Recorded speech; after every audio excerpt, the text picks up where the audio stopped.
उत्तर प्रदेश में पंचायत चुनाव की सरगर्मियां तेज हो गई हैं। सारे प्रत्याशी अपने भाग्य को आजमाने के लिए अपने अपने क्षेत्र में बैनर वगैरह लगाते हुए निकल रहे हैं। लगातार डिले हो रहा था, आरक्षण को भी लेके, सीट को भी लेके। सरकार ने कुछ वार्ड संख्याओं को चेंज किया है, कुछ लोगों के क्षेत्र भी बदले हैं। क्षेत्र बदल गए लेकिन आरक्षण अभी नहीं तय हो रहा था।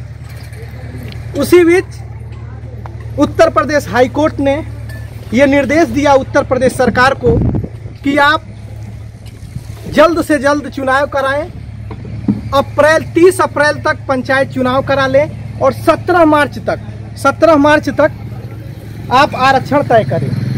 हमारी टीम, उत्कर्ष पत्रिका की टीम भी चुनाव का जायजा लेने सीएम के क्षेत्र गोरखपुर में निकली और हमने जब चौरी चौरा क्षेत्र में अपनी टीम के साथ चुनाव कवर करने के लिए हम निकले तो देखे जोधपुर सुकही गांव में हम आए तो एक भीड़ लगी हुई थी और एक प्रत्याशी कुछ लोगों को जुटाकर उनकी राय ले रहे थे। जहां सारे प्रत्याशी ये देख रहे हैं कि आरक्षण आ जाए, उसी बीच एक प्रत्याशी ऐसा भी है जो अपना समय निकालकर लोगों के बीच, इस बीच जहां लोग काम पर चले जा रहे हैं वहां वो उनकी मीटिंग ले रहा हो। लगातार वो चर्चा में था, भीड़ जुटी हुई थी। हमारी टीम ने उस भीड़ को देखा और हमारी टीम वहां रुक गई। जब हमने चर्चा की तो पता ये चला कि वार्ड नंबर 68 से जिला पंचायत प्रत्याशी देवेंद्र जी इस वार्ड से चुनाव लड़ेंगे। एक मिनट खड़े हो जाएंगे। तो हमारी टीम यहाँ आई, जायजा लिया और हमने पता किया कि वो देवेंद्र सिंह हैं जो लगातार अपने वार्ड संख्या में घूम रहे हैं। देवेंद्र जी, आपका उत्कर्ष पत्रिका के चैनल पे स्वागत है। धन्यवाद देता हूँ कि आप जो है कि क्षेत्र में आए और मुझे मौका दिए और हमें भी जानने की आपने कोशिश किया और आपको बहुत धन्यवाद। उत्कर्ष पत्रिका आप गोरखपुर जिले के वार्ड नंबर 68 से जिला पंचायत प्रत्याशी हैं देवेंद्र जी। देवेंद्र जी, आप चुनाव क्यों लड़ना चाहते हैं? आप कुछ और कर सकते थे। प्रोफेशनल आप कर भी रहे हैं, हॉस्पिटल चला रहे हैं, समाज की सेवा भी करते हैं, लगातार छोटे छोटे संगठनों से आप जुड़े रहे, आप छात्र नेता भी रहे, तो चुनाव ही क्यों? देखिए, कहा जाता है कि राजनीति की प्रथम पाठशाला छात्र संघ का चुनाव होता है। मैंने वहाँ चुनाव लड़ा, नहीं मौका मिला। चुनाव जिस दिन डेट आना था उसी दिन स्टे आ गया। न्यायालय के आदेश के बाद चुनाव नहीं हो पाया। लेकिन वहाँ से आने के बाद मेरे अंदर जनता की सेवा करने का भाव जो था, इसके लिए जहाँ तक हमें लगता है कि सबसे बेहतर है कि राजनीति ही सेवा का सबसे बेहतर जो है कि तरीका है। मैं इन लोगों के बीच में रहूँगा, इन लोगों के सुख दुख को समझूंगा, इनको मैं अपना समझूंगा और सदैव मैं रहा भी हूँ और रहूँगा भी। सीट तो जो भी हो, चुनाव जो भी हो, परिणाम क्या होगा। एक कहा जाता है कि अटल जी की एक वाक्य हमें याद आ गई, कहते थे, क्या जीत में क्या हार में किंचित नहीं भयभीत मैं, संघर्ष पथ पर जो मिला यह भी सही है। तो ऐसे पूजनीय हमारे पूर्व प्रधानमंत्री जी की बातें हमारे दिल में हैं, मेरे दिमाग में हैं और इन सब चीज़ों को लेके मैं जनता के बीच में हूँ। अब जनता का मैं सेवा किया हूँ, उनसे मैं आग्रह करूँगा, जनता मुझे चुनाव जिताएगी तब भी मैं इनके साथ हूँ। नहीं मौका मिला, नहीं जीता, नहीं सीट मिला, नहीं लड़ पाया, तब भी मैं इनके बीच में रहूँगा, इनके लिए संघर्ष करूँगा। इनकी बातों को लेकर के हम कहते हैं कि नहीं मिलेगा मुझे मौका, नहीं मेरे पास कोई फंड रहेगा, तो क्या मैं इनकी बातों को नहीं उठा सकता हूँ? मैं बिल्कुल उठाऊँगा। मैं विधायक जी के पास जाऊँगा, सांसद जी के पास जाऊँगा, मुख्यमंत्री जी के पास जाऊँगा, प्रधानमंत्री जी के पास जाऊँगा। इनकी बातों को रख तो सकता हूँ, दमदारी से रखूँगा। हमारी टीम, उत्कर्ष पत्रिका की टीम हर जिले में है, हर जगह काम कर रही है। आज हमारी टीम चौरी चौरा क्षेत्र को कवर कर रही है, सीएम का क्षेत्र भी है, महोत्सव भी हुआ। परवीन जी की नज़र पड़ी इस भीड़ पे। हम रास्ते में भी बैनर देखते आ रहे थे तो आपके हॉस्पिटल का भी बैनर देखा, शायद आपने वहाँ पर कैंप लगा के कुछ लोगों की सेवा की थी। तो देवेंद्र जी, ये जानना चाहते हैं कि ये इतने लोग जुटे हैं, गांव के भी लोग जुटे हुए हैं, आपको यहाँ की जनता जिला पंचायत सदस्य क्यों चुने? बिल्कुल, आपका सवाल बिल्कुल जायज़ है। मुझे क्यों चुने? देखिए, अभी कुछ दिन पहले एकदम नज़दीक में ही अभी एक कोरोना काल है। देश में एक आपदा, देश ही नहीं पूरे विश्व में एक आपदा है, कोरोना। इस कोरोना महामारी में कोई भी प्रतिनिधि, कोई भी नेता या फिर जो उनके लाइन में लगे हैं चुनाव लड़ने के, वो अभी नहीं आए इन जनता के बीच में पूछने के लिए कि आप दिहाड़ी मजदूरी करके अपने परिवार का पालन पोषण करते थे और वहाँ से पैदल चल के यहाँ घर पे आए, कोई सुविधा मुझे नहीं पहुँचाया। मेरे पास जो भी व्यवस्था था मैंने इनके बीच में कोरोना से बचने के लिए सैनिटाइजर, साबुन, मास्क, उसके अलावा जो ऐसे गरीब परिवार थे जितना मेरा सामर्थ्य था, हो सकता है कुछ लोगों के पास न पहुंचा हो, लेकिन कुछ के भी पास जो हमारा सामर्थ्य था मैंने राशन, तेल, दाल, चीनी ये सब मैंने पहुंचाया। दूसरी चीज़ कि आपकी जब भी हक की लड़ाई लड़नी है, जैसे बहुत सारे हमारे इस क्षेत्र में रोड नहीं बने थे, इसके लिए मैंने SDM से लेके माननीय मुख्यमंत्री जी तक मैंने पत्र के माध्यम से भेजा। कुछ जगहों पे रोड बना भी, हम अपने संबंधों की बदौलत प्रमुख जी से चाहे कहीं से भी मैंने रोड बनवाया। सारा काम इनका मैं किया हूँ, मैं इनकी लड़ाई लड़ा हूँ। आज मौका है, मैं इनसे उस लड़ाई के बदले एक वोट मैं इनसे मांग रहा हूँ और मुझे विश्वास भी है कि यह लोग अपने इस क्षेत्र के, अपने इस बेटा को, अपने इस भाई को, अपने इस साथी को जो इनके संघर्षों में सदैव साथ रहा, उनको मौका भी देंगे। और जीत करके, मैं आपसे बता रहा हूँ भैया, जीत करके जब मैं जिले के सदन में बैठूंगा तो इस जिले के, अपने वार्ड के हर एक अंतिम व्यक्ति की आवाज़ को उठाने की कोशिश करूंगा। इसके लिए मुझे जो भी करना होगा मैं करूंगा। जब हम यहाँ आ रहे थे तो हमें कोई प्रत्याशी नहीं दिखा।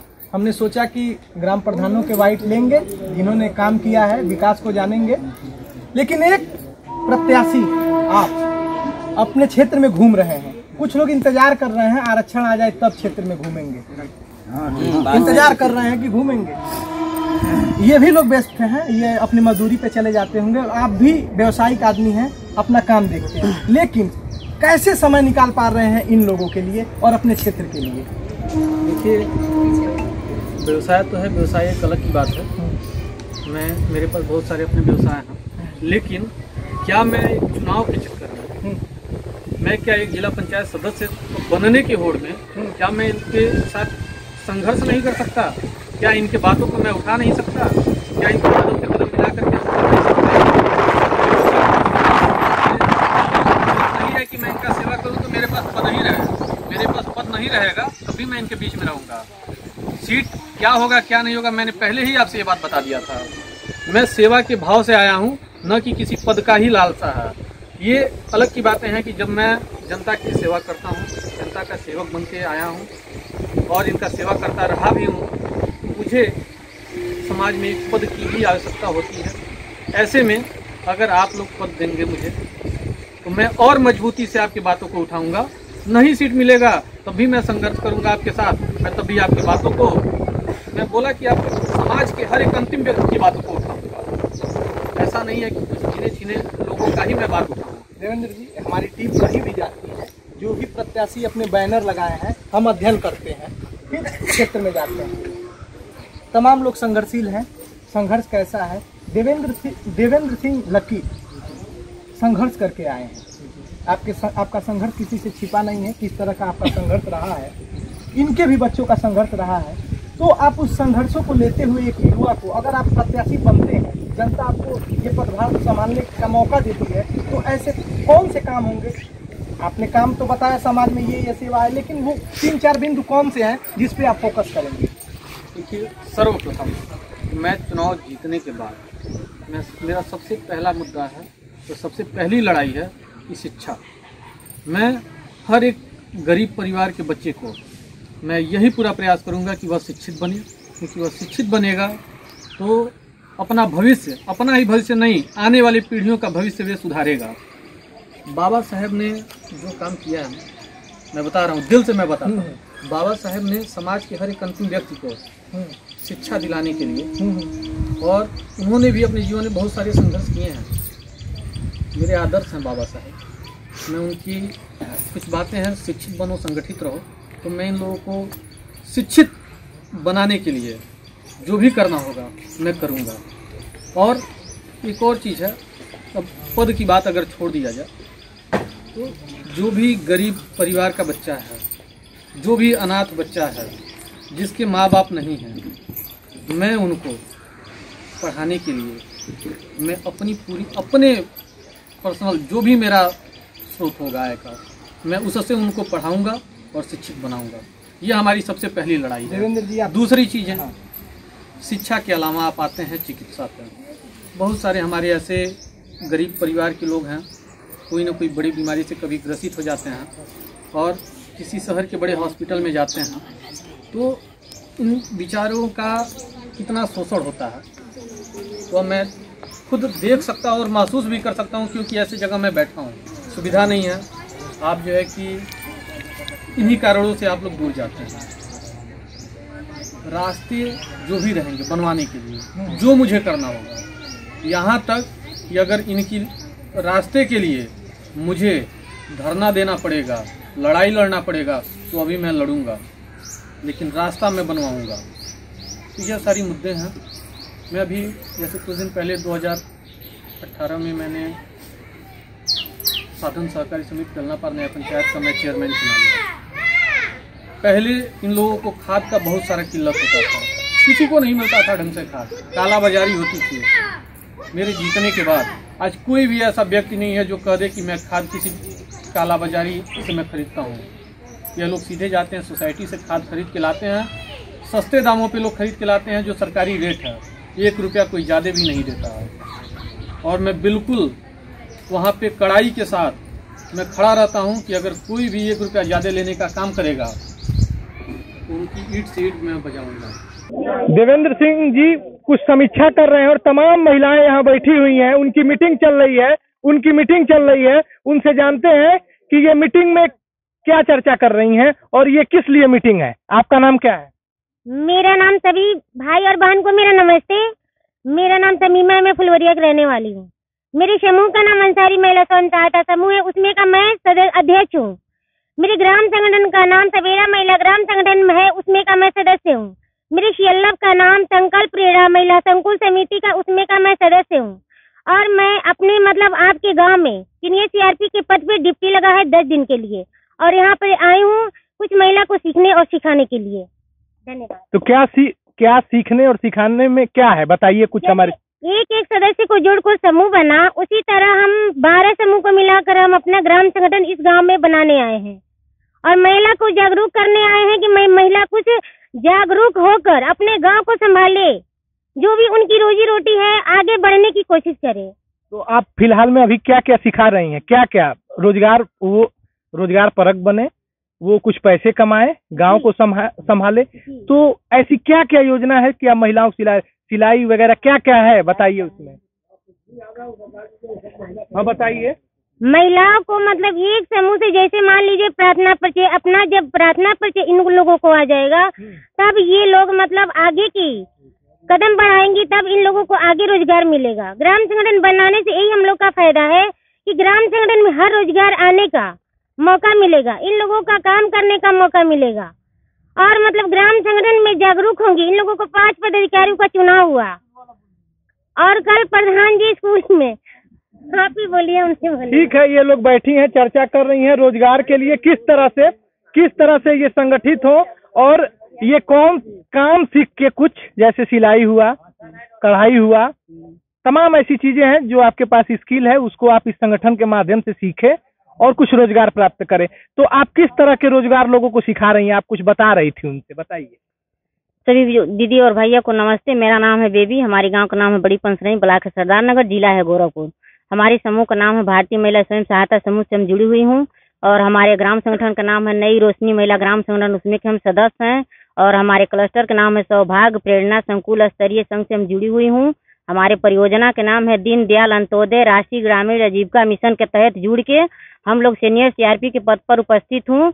जोधपुर सुकई में महिलाओं को बीच बैठी हुई हूँ, मीटिंग कर रही हूँ। मीटिंग में दीदी लोगों को यही सिखा रही हूँ कि दीदी, हमारी दीदियों को कोई सहारा नहीं है, हम लोग महिलाएं हैं, इसीलिए महिलाएं गरीब होती हैं, महिला अति गरीब होती हैं, क्योंकि महिलाओं को कोई सहारा नहीं है। चाहे कोई भाई है या बहन है, कोई महिला को पूछता नहीं है कि ये महिलाएं किसी मतलब अपने हक अधिकार के लिए कोई लड़ाई लड़ सकती हैं, क्योंकि महिला गरीब में आती हैं, महिला को कोई सहारा नहीं। रोकेंगे आपको।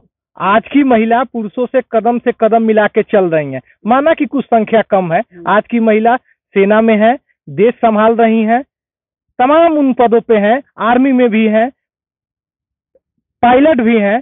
ऐसा नहीं है संख्या कुछ कम है, लेकिन ऐसा नहीं कहा जा सकता है कि महिला कमजोर है। लेकिन जब जो लोग नहीं जानेंगे वो तो लोग कमजोर हैं। जो लोग जागरूक आप बता रहे हो ना कि क्या क्या करना है, को जागरूक हम लोग कर रहे हैं कि दीदी हम अपने आप को कमजोर ना समझें, क्योंकि जैसे वो दीदी महिलाएं ही वो जो ऑटो वाली काम कर रही हैं, महिला कर रही हैं, पायलट महिलाएं बनी हैं, जो भी काम मतलब महिला करती हैं, तो कहने का मतलब महिला कैसे गरीब से अमीर होंगी। कहने का मतलब जब जागरूक रहेंगी, जानकार रहेंगी, अपना व्यवसाय में लगी रहेंगी, तभी हम लोगों का कोई पहचानेगा ना कि हाँ ये महिलाएं कुछ कर सकती हैं।